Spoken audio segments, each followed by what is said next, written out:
Welcome, Sam. It was good to have you in my sociology class this semester.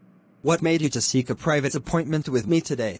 Dr. Sancheri, you had distributed Bibles to all students last month. I had been reading it a lot, and I have come to you to disprove the existence of God. That is very interesting. Many students come to me to do that. I always welcome them. Let us lay the rules of the discussion first.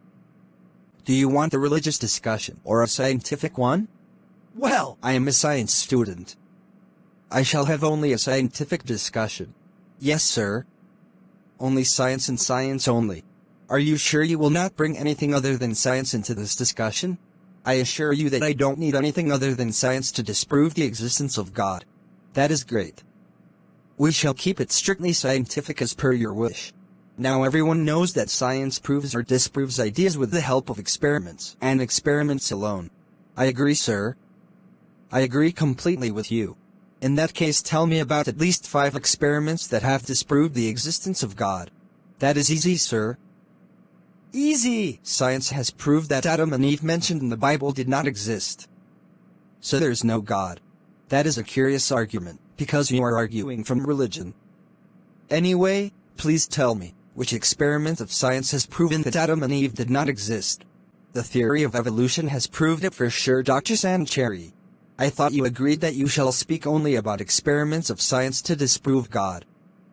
But now you are using a theory and not any kind of scientific experiment to support your claim.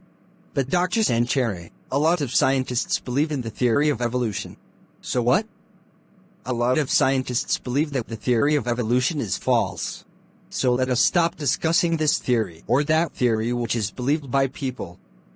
Let us talk of scientific experiments alone, as you had agreed at the start of this discussion. Okay, Dr. Sancheri, I will stick to scientific experiments alone. Let me remind you about the discovery of the God particle. That experiment proved once and for all that God does not exist. Sam, do you even understand the so-called God particle? That is a totally false name given by a journalist who had no understanding of physics.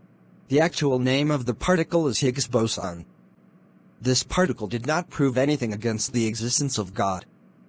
Only a person totally ignorant of science would make such a false claim.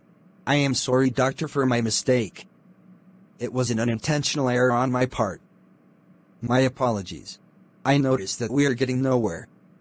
So let me suggest another approach. You give me your proofs for the existence of God. I will refute them all. Listen, Sam. I did not invite you, or anyone else, to debate me. So do not ask me to present arguments. You might refute me. But refutation of my arguments is not any kind of scientific or experimental proof that God does not exist. Since you came to prove on the basis of science alone that God does not exist, you prove it strictly the way you said. Else, you just accept that you failed to disprove the existence of God. As simple as that. Okay, I agree that I was a bit overconfident. However, someday I will return and prove to you on the basis of science that God does not exist. Sam, I will eagerly wait for that day. I guess that during my 3 decades of teaching and distribution of Bibles, almost 100 people have said the same thing. But not even a single one has returned in these 3 decades to disprove the existence of God on the basis of science. Bye. Bye, Dr. Sancheri.